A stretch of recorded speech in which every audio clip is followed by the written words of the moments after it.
Hey, Pastor Steve Waldron, somebody sent me these two books. I think it may have been Brother O.C. Marler sent me these two books. I think he sent both of them.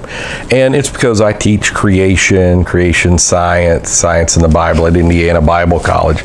So I've been looking through them. I have not read these from cover to cover. And this one actually looked like it was very interesting. Like maybe it's coming from a young earth perspective. But then he goes into evolution, but then he says evolution really can't transpose a species, which is kind of what is the evidence. So with the matured and sophisticated scientific knowledge now available, John Klotz has extensively revised his widely noted work, bringing together most recent research and findings of biology, anthropology, and archaeology. Klotz builds his case even more conclusively against evolution in the generally accepted sense of the term.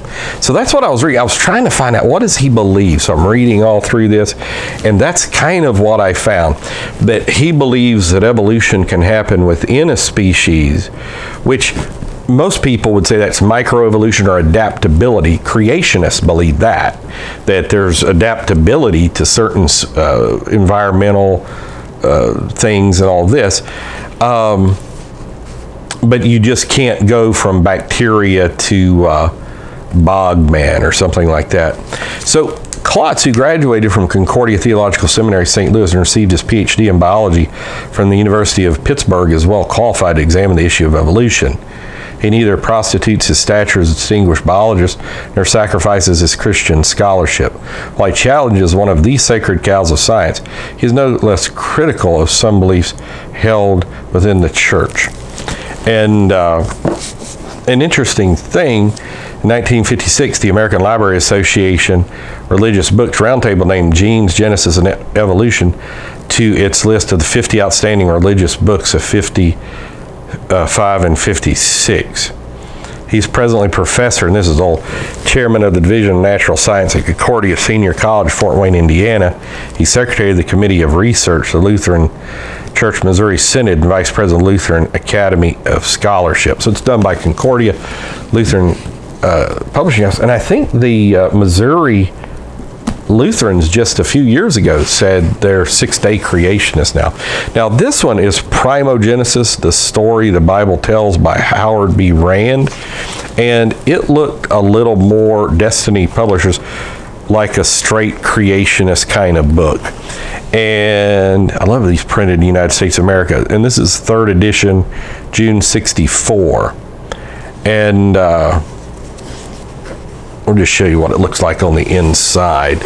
Primogenesis, the story the Bible tells. So again, I have not read this entire book, and it's probably the type book, I mean, I'm not against reading it. You realize, the Bible says, teach us to number our days that we may apply our hearts into wisdom, but we don't have time to waste. So I would use it more as a research book. And sometimes I really think it's the help of God helps you find stuff in these books that are needed. But I was going to read the first little bit of this book. And by the way, the pages in this book are really nice. This book is in great shape to be 59 years old. The Bible has ever been the subject of attack by pagans, atheists, and agnostics, but not until these modern times have questions concerning the validity been entertained by those who profess to proclaim its message. About the middle of the 19th century, the school of higher criticism came into being, and its adherents made militant advances in discrediting the divine revelation of scriptures. The books of the Pentateuch attributed to Moses, especially the book of Genesis, were selected for their primary assault, for it's perceived that if faith in these records could be shaken, foundation upon which the story of the Bible tells itself would be completely undermined. The authorship of Moses was questioned. The attempts to impugn the correctness of the account of creation, the record of the deluge, were deliberate and studied. The next step was to bring the prophets of the Bible into disrepute by making it appear that their prophecies were written after the events, like Daniel and Isaiah especially. All miracles in the Bible were denied or attributed to fable or folklore. Let's see, similar. Fauerbach did that. Some others. Before Christians can expect to secure the blessings of peace promised to those who are righteous, however, they must believe all that God has declared to be true throughout his written word. See, that's a man after my own heart right there.